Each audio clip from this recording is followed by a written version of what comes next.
Each year we wait anxiously for this great feast day of the Mother of God, the feast day of her Domitian, of her falling asleep. And as I've also said to you many other times, every time we fulfill one of the feast days for the year, thank the Lord for that He may also grant you another year to see that particular feast. This one is especially close to us because it also is the feast day for our mission, for our chapel.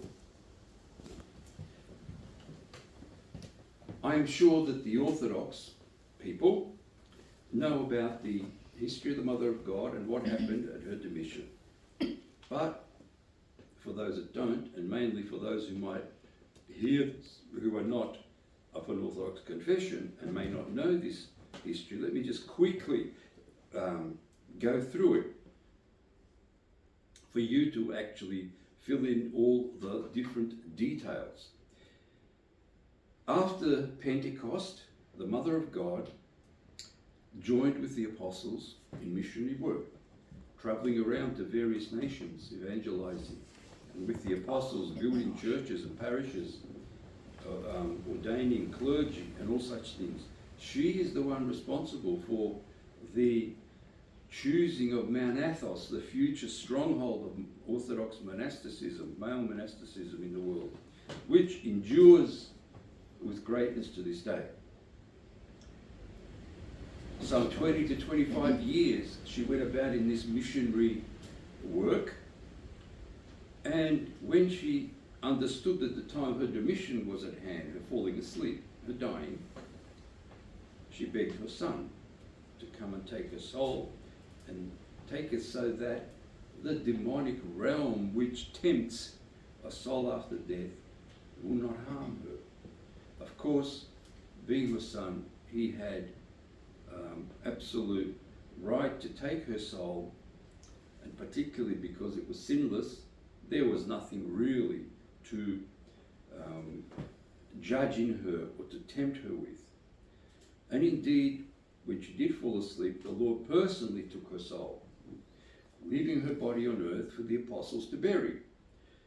They were scattered around the world and miraculously caught up on clouds from various nations, came to Gethsemane to bury her body, which they did. And to this day, that tomb where she was is a great part of pilgrimage, Orthodox pilgrimage, and has been for hundreds and hundreds of years. Poor Thomas, apostle, wasn't there, like he wasn't there in the first Sunday when Christ came into the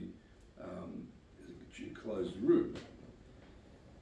He was evangelizing in India and arrived on the third day and insisted on seeing the body of the Mother of God to venerate it. So they obliged him and opened the tomb. When they opened it, her body was not there. And from his witness and others, we can say that the Lord himself resurrected her and took her body to the heavenly realm with full glory before the general resurrection of the dead and the great judgment. So she is the only one that has been fully glorified. Thomas was gifted her cincture, sort of a belt from her as a consolation as she passed on to the heavenly realm.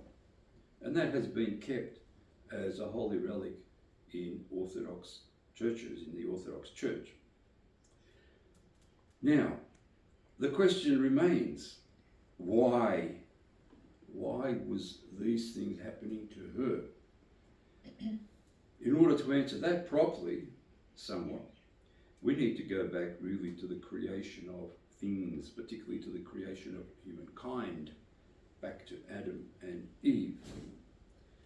And as you know, Adam was created from the earth, from the dust, from the soil. Eve was created from his flesh, from his rib. Therefore, she's a higher form of creation, stands above him in a certain sense, which manifests itself in being more spiritually astute and more understanding in those things, But on account of the fallen nature which they brought upon themselves, the women also have problems discerning what is right and wrong, even though they are very quick to hook onto spiritual entities. Everybody, every intelligent creature born or brought into earth, created or whichever way, has to undergo a trial to see whether they will be following the Lord or not, whether they will be loyal to the Lord or not. Even Christ underwent such a trial upon the mount where Satan came to test him. And therefore Adam and Eve also had to undergo this trial, and they blew it. The trial was simple. You have all these wonderful fruits to partake of by which you will learn theology and understanding of God's nature and all those sorts of things. There's only one that you're not to partake of now, because you are in a state of immaturity. Although your body is adult, your heart, your mind and soul is still a childlike, and therefore you cannot partake of that until you are more mature in your ways. Of course, the wily serpent, who did he tempt? He tempted Eve and got her to transgress, and she, being part of his flesh, part of his rib, near his heart, fell for her and did the same thing. That's one point. But the most important point is that when the Lord called them to repentance, they didn't. And that's what ushered in this fallen nature. Fallen nature, just to remind you, is the tyranny of the passions, the sorrows, the sighings, the sicknesses, all those things that we suffer on earth. And finally death. And no one escapes that. Christ never escaped it. The Mother of God never escaped it. No holy person has escaped it. Those that were being taken to heaven in life form, like Prophet Elias and that, will still come to earth and will face death one way or another.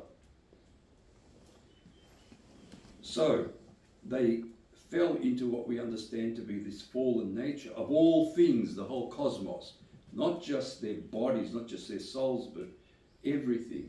In other words, everything rots, everything decays, everything goes to a lower and lower form of existence. If you studied physics at any time, you'll know that this is what they call entropy, increase in entropy, right? As entropy increases, everything tends to decay. And the only way to keep going is to pour more energy into it, more resources into it. But there's only so much you can do.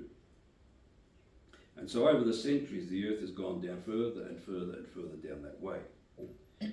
Because mankind was the pinnacle of creation, made in the image and likeness of God, the Lord could not leave mankind in that state, but had to redeem him somehow. And the Holy Trinity worked out that redemption by sacrificing the Logos, the Son of God, sacrificing him in the sense of him taking on full humanity, becoming a man forever and ever and ever. As I've often said, the potter becomes one of the pots, not just for 33 years or something, or for a few centuries, but forever. In other words, our God is a man, holy, divine, and fully human.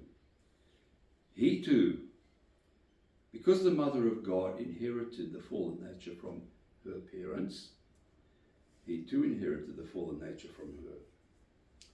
But of course, he lived sinless life, being also divine.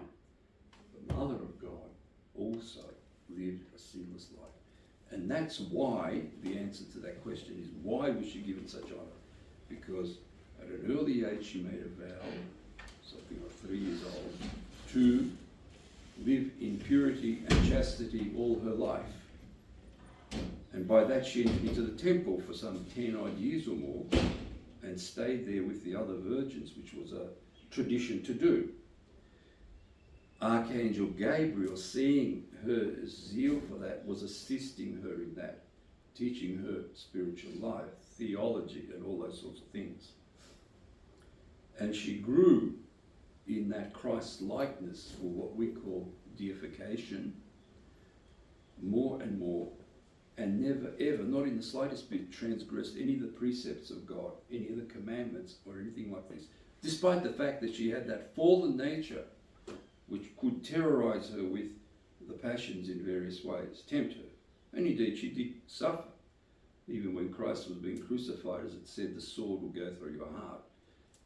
The suffering of that fallen nature which she experienced.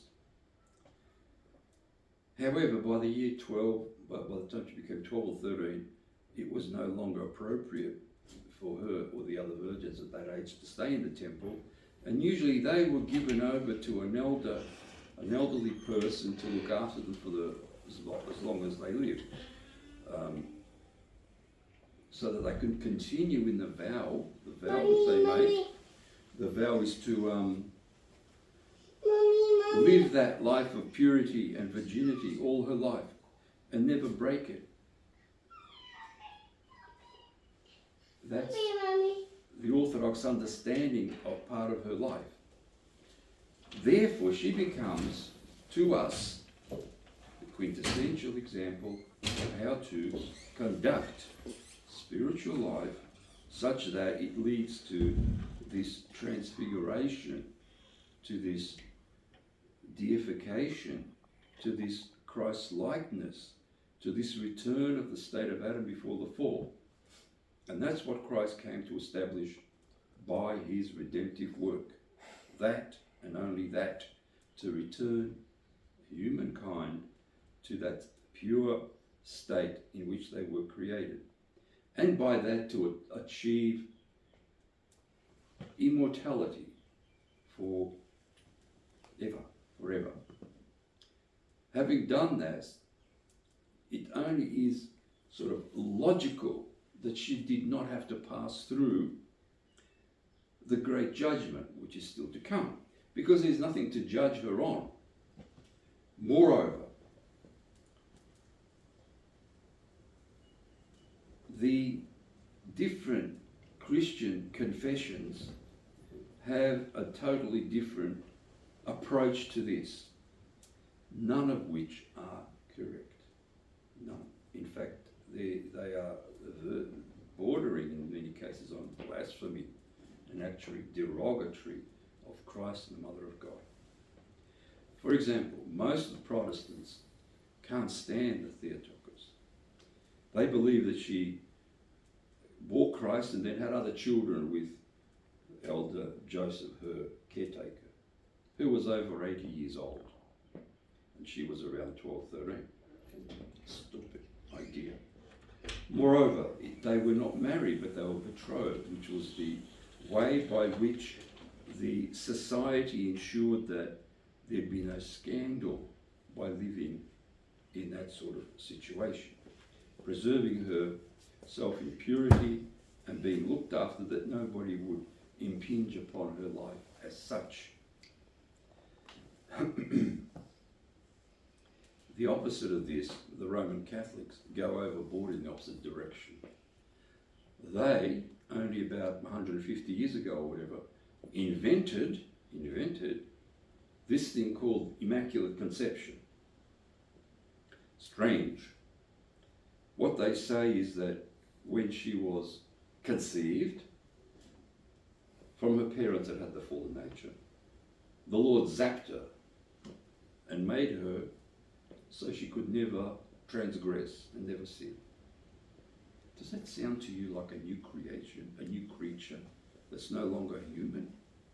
They might look human, they might be a humanoid, but that's a new creature, because never can anyone be created like that, being the regular human being that we know. Never. Moreover, under that state, there'd be no test to see how loyal you are to God, because you're already zapped to be fully divine, fully pure in all respects, and you don't have to worry about anything.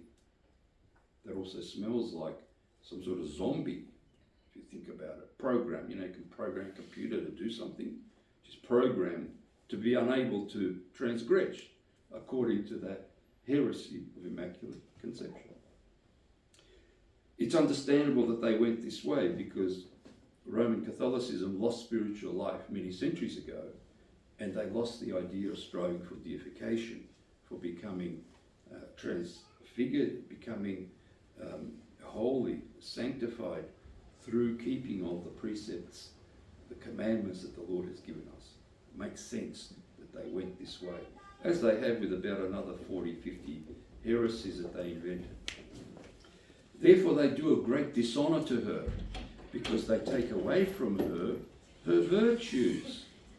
You know, the virtues are that she managed to live this life all her life, never transgressing at all.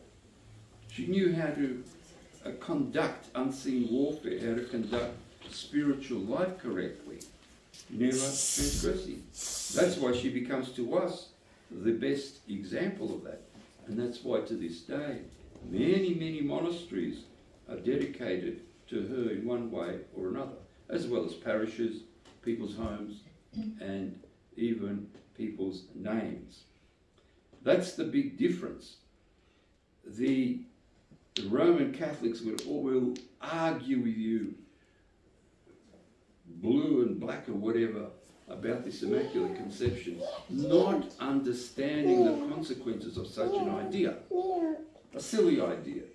And you think that these so-called theologians there in Rome or whatever, you know, with all their degrees and their so-called intelligence, could see that this is so ridiculous, so stupid, excuse me the expression, to come up with this idea, which was never given in since Pentecost. Moreover, the Mother of God, which spent over 20 years with the apostles, told them the details of her life with Christ, which she kept hidden in her heart. As it says in the Gospel, she kept theirs hidden in her heart, to be revealed after Christ's ascension, which she did in detail, and that's why we have her life in detail coming down from us, from the apostles who wrote it, who related to it, passed it on in various ways, some written, some orally, some captured in dogma, some in the ecumenical councils that arose, but mostly for our days in the services. Today, for example, where every verse is dedicated to the Mother of God in Matins and Vespers and those services, but every day during the cycle of services, we have those Matins, Vespers, hours, all that, every third verse dedicates to the Mother of God and gives a new picture of her life in one way or another, detailed. It's never repeated on a daily basis. Only the next year will it be repeated on that day. The services in general are full of this. This is where we get a lot of our understanding about lives of saints and what they did. And people outside Orthodoxy seek references to it. You know, what reference have you got to this? How do you come to that? Well, go and listen to the services and you'll understand. And those services date back to the first years of Pentecost. Such as this great feast, it's traditional to have her shroud put out in the church for veneration and for various walks to be done outside. Unfortunately, we live in this sort of world where it's not always easy to do that with a parish. But nevertheless, you must understand her greatness in not only her showing a spiritual life, but her unceasing intercession for us in various ways. Very much so. And there's nothing wrong with that. She being so close to God, so close to Christ, is elated to make intercessions on us who are still struggling. This is the other thing that those outside Orthodoxy can't understand. The saints love making intercessions for those still struggling on earth. It's part of being a human. It's part of giving, like to the poor, you know, helping them up the ladder to the kingdom of heaven. Always remember her in your prayers, and all our prayers, morning, evening, and others, are dedicated to her. When she was with the apostles, they would regularly put out place for her at the table.